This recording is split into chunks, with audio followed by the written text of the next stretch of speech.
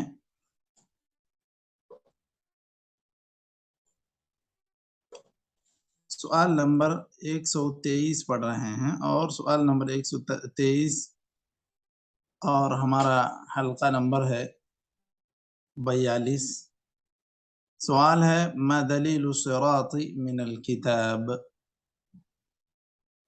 یہ جس کو ہم پل صراط کہتے ہیں، وہ اس کی دلیل کیا ہے جس کو ہر انسان پار کرے گا اور برابر اس سے کوئی مستثنا نہیں ہے. یہ ایسا کون سا پل ہے یا یہ کون سا جسر ہے جس کے تعلق سے قرآن کریم میں ذکر ہو یا قرآن کریم میں اس کی دلیل موجود ہو؟ یہ اللہ تعالیٰ نے سورہ مریم میں کہا وَإِن مِّنكُمْ إِلَّا وَارِدُهَا كَانَ عَلَى رَبِّكَ حَتْمًا مَقْضِيًّا.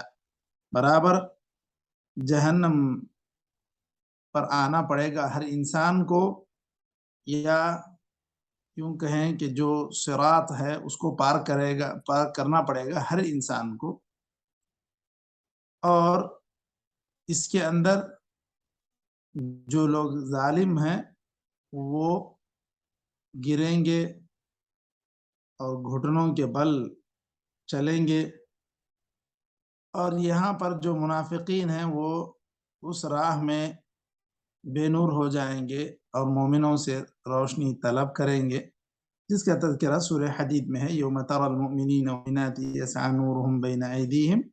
مومن مردوں اور مومن عورتوں کے سامنے سامنے نور ہوگا، تو جو دیگر لوگ ہیں وہ کہیں گے انظرونا نقتبس من نورکم، تھوڑا سا انتظار کرو، ہماری رعایت کرو، ہمیں بھی دکھاؤ، ہم بھی آپ کے روشنی سے فائدہ اٹھائیں گے. تو کہا جائے گا جاؤ اپنی روشنی تلاش کرو. یہ جو صراط جس کا تذکرہ اس سورہ مریم میں ہے، اس کا مزید تذکرہ احادیث میں بھی موجود ہے. بس صراط کے معنی کیا ہے مشائخ، یا ہم دنیا میں جو استعمال کرتے ہیں، صراط کس معنی میں استعمال ہوتا ہے؟ سیدھی راہ. نہیں جو راہ، راستہ. بس راستہ. راستہ. مستقیم اس کی صفت ہے، المستقیم اس کی صفت ہے، تب جا کے وہ سیدھی راہ ہوگا. تو یہ راستے کے معنی میں ہے، جبکہ وہی آخرت میں وہ جس کو ہم پل کہتے ہیں اس معنی میں استعمال ہوا ہے. اب اس کی مزید صفات یا اس کی وضاحت احادیث میں موجود ہے. صحیح بخاری و مسلم کی یہ حدیث ہے. دیکھیے ایک طویل حدیث ہے، اس کے کچھ ٹکڑے یہاں پر وہ ذکر کر رہے ہیں مؤلف رحمہ اللہ، چونکہ اس کا تعلق پل صراط سے ہے یا صراط سے. وہ کہہ رہے ہیں کہ سوال نمبر 124 میں اس سے متعلق کئی ایک احادیث ہیں، اور خاص طور پر جو حدیث الشفاعہ میں ذکر ہے اس میں کیا ہے، یؤتی بالجسر فیجعل بین ظہری جہنم. قلنا یا رسول اللہ وما الجسر؟ قال مدحضة مزلة عليه خطاطيف وكلاليب وحسكة مفلتحة. الفاظ تھوڑے سے مشکل ہیں تو اس کو دیکھ لیں. قیامت میں جہنم سے پہلے یا جہنم کے اوپر، بین ظہری جہنم، جہنم کے اوپر ایک پل رکھا جائے گا. اب اس کو ہر ایک انسان کو اس کو پار کرنا ہے. اب جب آپ صلی اللہ علیہ وسلم سے پوچھا گیا کہ یہ پل کیا ہے، جسر کیا ہے، تو آپ صلی اللہ علیہ وسلم نے کہا مدحضہ، ایسی جگہ جہاں پر پیر نہیں ٹکتے، یعنی ڈگمگا جانے والی جگہ. مزلہ، ایسی جگہ جہاں پر قدم پھسلتے ہیں. دونوں تقریباً ہم معنی ہیں، تاکید کے لیے دو ہم معنی الفاظ کا استعمال ہوا ہے. مدحضة مزلہ علیہ خطاطیف وکلالیب. خطاطیف خطاف کی جمع ہے. خطاطیف کہتے ہیں اس کو جس کے ذریعے سے، ایک ایسا آلہ جس کے ذریعے سے کوئی چیز کو ہم پھینک کر اس کو کھینچ لیتے ہیں، بالکل جس طرح گل ڈال کے مچھی کو کھینچتے ہیں، وہ کیفیت ہے. خطاطیف، خطاف یعنی اچک لینے والی چیز، جس کے ساتھ کوئی زنجیر لگی ہوئی ہو، اس کے ذریعے سے اس کو اچک لیا جاتا ہو، اس کو کہتے ہیں خطاف، خطاطیف. وہ کلالیب، کلوب کی جمع ہے کلالیب.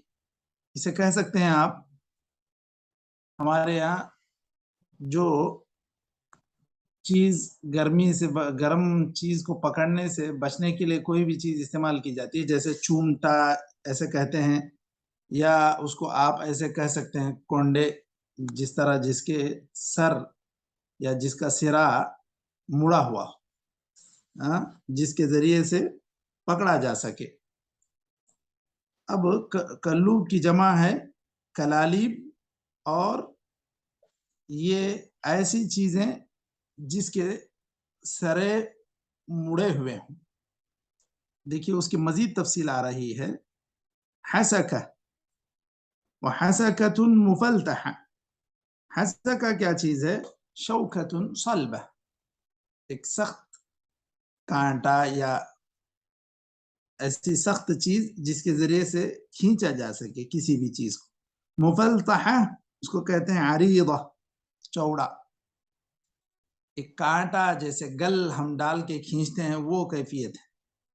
گل، کھنڈے یا اچک لینے والے آلات، یہ ساری چیزیں ہوں گے. لہا شوکۃ عقیفاء تکون بنجد یقال لها السعدان.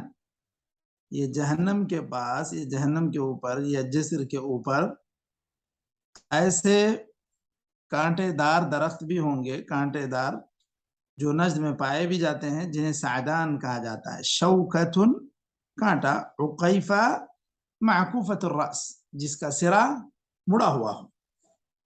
یہ نجد میں یہ چیز پائی جاتی تھی، یہ ایسے پودے پائے جاتے تھے. شوکۃ عقیفہ جسے کہا گیا ہے. اچھا، یقال لها السعدان، یہ جو کانٹے دار درخت ہے اس کو سعدان بھی کہتے ہیں. اچھا، یہ ساری کیفیت ہے اس پل کی جو جہنم کے اوپر ہے، جس کو ہر انسان کو پار کر کے جانا ہے. اب اس میں کون کس کیفیت سے گزرے گا اس کی تفصیل آ رہی ہے. یمر المؤمن علیہا کالبرق وکالریح وکأجاوید الخیل والرکاب. مومن اس پر سے گزرے گا اسے کوئی دقت نہیں ہوگی.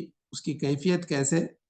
جیسے بجلی چمک کے نکل جاتی ہے، اسی طرح ہوا یا اجاوید، اجود کی جمع اجاوید، الخیل بہترین گھوڑے، تیز رفتار گھوڑے جس طرح تیزی سے گزر جاتے ہیں وہ اجاوید الخیل والرکاب استعمال میں جو آتے ہیں. رکوب ان کی جمع رکاب، یہ وہ ایسے اونٹ یا ایسے گھوڑے جو سواری کے لیے استعمال ہوتے ہیں اس کو کہا جاتا ہے.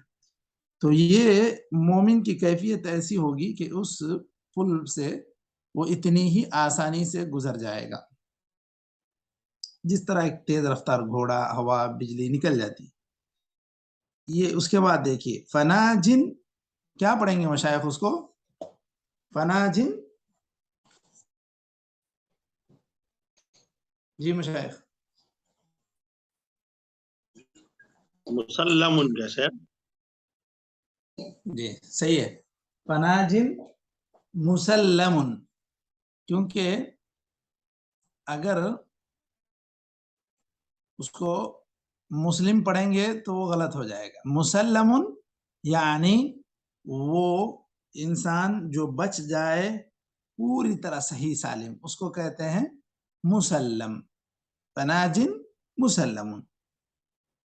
وناجن مخدوش، اور کچھ ایسے ہوں گے بچ کر نکل جانے والے اس سے جنہیں کچھ زخم آئیں گے، کچھ خراش آئے گی. ومکدوس فی ناری جہنم، کچھ ایسے ہوں گے جو پوری طرح پچھاڑ دیے جائیں گے، جہنم میں گرا دیے جائیں گے، ڈھکیل دیے جائیں گے، مدفوع کہہ لیں. مکدوس مدفوع فی ناری جہنم حتی یمر آخرهم یسحب سحبا، یہاں تک کہ یہ آخری انسان بھی اس کو گھسیٹتا ہوا پار کرے گا، گھسیٹتا ہوا آئے گا. یسحب سحبا، یسحب سحبا، یہ صحیح بخاری و مسلمی حدیث ہے. اور حضرت ابو سعید خدری فرماتے ہیں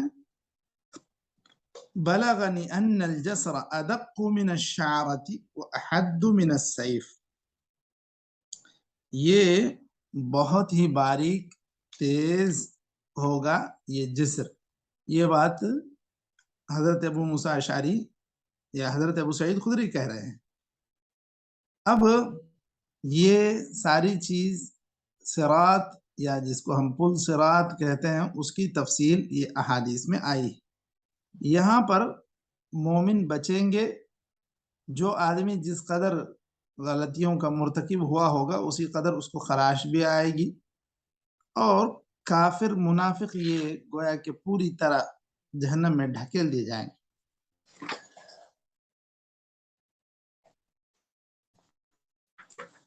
یہ صراط کی قرآن اور حدیث سے دلیلیں ہیں دونوں کی. اس کے بعد ذکر کر رہے ہیں ما دلیل القصاص من الکتاب، یہ استعمال ہوا ہے قصاص، جبکہ قصاص بھی استعمال ہوا ہے قرآن میں. اللہ تعالیٰ نے خود کہا وَلَكُمْ فِي الْقِصَاصِ حَيَاةٌ يَا أُولِي الْأَلْبَابِ. اب یہاں پر دیکھیے اللہ تعالیٰ برابر ہر مظلوم کو اس کا حق وہاں دلائے گا، کسی کا کوئی حق ضائع نہیں ہوگا، اسی کو قصاص کہتے ہیں. اللہ تعالیٰ نے کہا ان اللہ لا یظلم مثقال ذرہ، یہ سوال نمبر 125. ان اللہ لا یظلم مثقال ذرہ، اللہ کسی پر بھی رتی برابر بھی ظلم نہیں کرتا. اور اگر کوئی بھی نیکی ہو تو اللہ تعالیٰ اس کا دوگنا بدلہ دیتا ہے اور اپنے جانب سے اجر عظیم دیتا ہے. اور اسی طرح اللہ تعالیٰ نے دوسری جگہ کہا الیوم تجزا کل نفس بما کسبت لا ظلم اليوم. اللہ تعالیٰ فرما رہا ہے کہ برابر ہر انسان کو آج اس کے کیے کا بدلہ دیا جائے گا، آج کسی قسم کا کوئی ظلم نہیں ہوگا. تو یہ مزید اس کی وضاحت احادیث میں نیچے آئے گی۔ اللہ رب العزت کی جانب سے کسی پر کوئی رتی برابر بھی ظلم نہ ہوگا۔ الی قوله واللہ یقضی بالحق، یہ پوری آیت لا ظلم اليوم ان اللہ سریع الحساب وانذرهم یوم الآزفة اذ القلوب لدى الحناجر كاظمين ما للظالمين من حمیم ولا شفیع یطاع یعلم خائنة الأعین وما تخفی الصدور واللہ یقضی بالحق والذین يدعون من دونه لا يقضون بشیء، یہاں تک واللہ یقضی بالحق۔ یہ سورہ غافر کی آیت ہے۔ یہاں پر جو بھی بیان ہوا ہے یہ سارا آخرت کا منظر اس کے اندر کھینچا گیا ہے۔ اسی طرح اللہ تعالیٰ نے کہا وَقُضِيَ بَيْنَهُم بِالْحَقِّ وَهُمْ لَا يَظْلَمُونَ، یہاں پر برابر فیصلہ ہوگا، کسی کے ساتھ کوئی ظلم نہیں ہوگا۔ تو یہی کوئی کسی پر زیادتی کیا بھی ہوگا تو اس کو اس کا بدلہ وہاں پر دلایا جائے گا۔ اب قرآن کریم میں کیا دلیل ہے اس کی اور حدیث سے اس کی کیا دلیل ہے؟ جواب میں دیکھیے فیہ احادیث کثیرہ منہا قولہ صلی اللہ علیہ وسلم اول ما یقضى بین الناس فی الدماء، یہ سوال نمبر 126 ہے کہ آخرت میں جب سب سے پہلے جو فیصلے ہوں گے وہ کس تعلق سے ہیں؟ دماء سے متعلق ہے۔ مشائخ ہم لوگ تو یہ بھی سنتے ہیں کہ آدمی سے سب سے پہلے حساب کتاب لیا جائے گا تو نماز کا، اور یہاں پر ابھی ہم پڑھ رہے ہیں کہ سب سے پہلے فیصلہ ہوگا خون کا، تو کیا اس کی وجہ توفیق یا اس اعتراض کو یا کیا کہتے ہیں اس شک کو دور کرنے کی کیا وجہ ہو سکتی ہے مشائخ، یا اس کی مزید وضاحت کیا ہو سکتی ہے؟ شک کی تو کوئی بات ہی نہیں ہے۔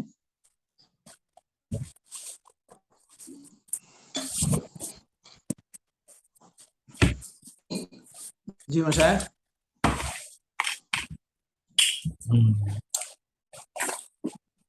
جی۔ اس میں عبادات میں سب سے پہلے نماز کے بارے میں ہوگا، حقوق میں دماء کے بارے میں۔ صحیح ہے، بات تو تقریباً ایسی ہی ہے۔ آدمی کا بین اللہ و بین العبد جو حساب ہے اس میں سب سے پہلی اہمیت ابھی توحید کے بعد یہی ہے، نماز ہی کو ہے، اور انسان کا اس سے جو محاسبہ کیا جائے گا تو اللہ تعالیٰ وہ نماز کا حساب لے گا۔ لیکن جو بندوں کے بین العباد جو حقوق ہیں، بندوں کے درمیان جو حقوق ہیں، اس میں سب سے پہلے فیصلہ اگر ہوگا تو وہ خون کا ہوگا۔ اسی لیے اللہ کے رسول صلی اللہ علیہ وسلم نے فرمایا لا يزال المرء فی فسحۃ من دینہ ما لم یصب دما حراما، کہ خون کا یا ناحق خون بہانے کا معاملہ بہت زیادہ سنگین ہے۔ برابر انسان کو دین میں جگہ ہے، دین میں گنجائش ہے اس کے لیے، جب تک کہ وہ کسی ناحق قتل کا مرتکب نہ ہو جائے۔ ناحق قتل کا مرتکب ہوگا تو یہ پھر بہت بڑے عذاب کا وہ مستحق ٹھہرے گا۔ اس کے بعد یہاں دیکھیے آگے ذکر ہو رہا ہے وقوله صلی اللہ علیہ وسلم من كانت عنده مظلمة لأخيه فليتحلل منه اليوم فإنه ليس ثم دينار ولا درهم من قبل ان يؤخذ لأخيه من حسناته۔ یہاں پر بتلایا گیا ہے کہ دیکھو آخرت میں برابر فیصلہ تو اللہ رب العزت فرمائے گا۔ اب اگر کسی انسان کے پاس نیکیاں ہیں تو وہ جو بھی ظلم یہاں پر کیا ہے اس کے بدلے وہاں پر وہ اپنی کی ہوئی نیکیاں دوسرے کو دے گا جس پر وہ ظلم کیا تھا۔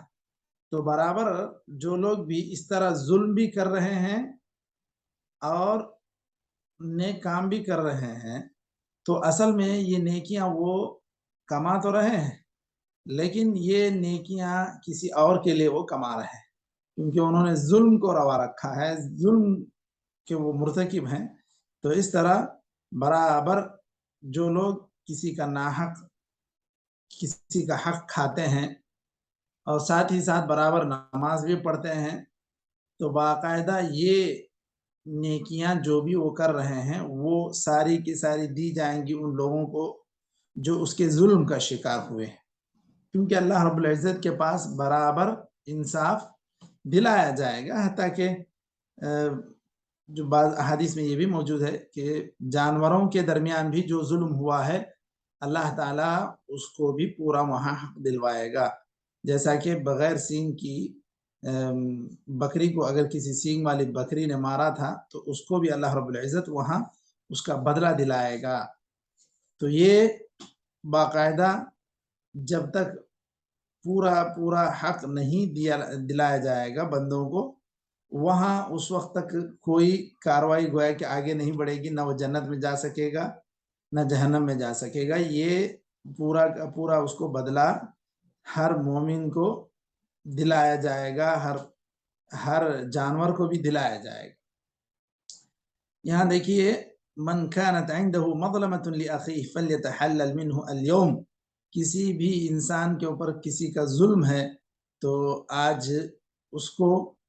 ہی وہ اس سے معافی تلافی کر لے یا معافی مانگ لے، کیونکہ کل کے دن وہاں نہ کوئی دینار چلیں گے نہ درہم چلیں گے، برابر نیکیاں ہی دی جائیں گی۔ اگر نیکیاں نہ ہوں گی تو جو آدمی مظلوم ہے اس کی برائیاں اٹھا کے ظالم کے اوپر تھوپ دی جائیں گی۔ یہی انصاف کا تقاضا ہے۔ پھر اس کے بعد مزید قصاص کے تعلق سے جو یہاں پر حدیث ہے کہ مومن لوگ برابر جنت میں داخل ہونے سے پہلے ایک جگہ روکے جائیں گے، صرف مومن لوگ، اور یہ جنت اور جہنم کے درمیان کا ایک پل ہوگا، اور یہاں پر برابر جو مظالم مسلمانوں کے آپس میں ہوں گے ان کا بھی خلاصہ کیا جائے گا، کیونکہ اب دونوں ہی جنت میں جانے والے ہیں، تو ان کا بھی حساب کتاب یہاں مطلب برابر ہو جائے گا، اس کے بعد وہ جنت میں داخل ہو جائیں گے۔ فَيُقَصُّ لِبَعْضِهِمْ مِنْ بَعْضٍ مَظَالِمُ كَانَتْ بَيْنَهُمْ فِي الدُّنْيَا، مومنوں کے آپس میں جو چپخلشیں تھیں یا کسی پر ایک دوسرے پر چھوٹی موٹی تکلیفیں کسی نے دی تھیں، تو وہ سب کے سب جنت میں داخل ہونے سے پہلے ان کا اور مزید خلاصہ ہو جائے گا۔ حَتَّى إِذَا هُذِّبُوا وَنُقُّوا أُذِنَ لَهُمْ فِي دُخُولِ الْجَنَّةِ، جب پوری طرح ان کے اعمال یہ سب ظلم ستم ساری چیزوں سے پاک ہو جائیں گے تو اس کے بعد ان کو جنت میں جانے کی اجازت دی جائے گی۔ یہ یہاں تک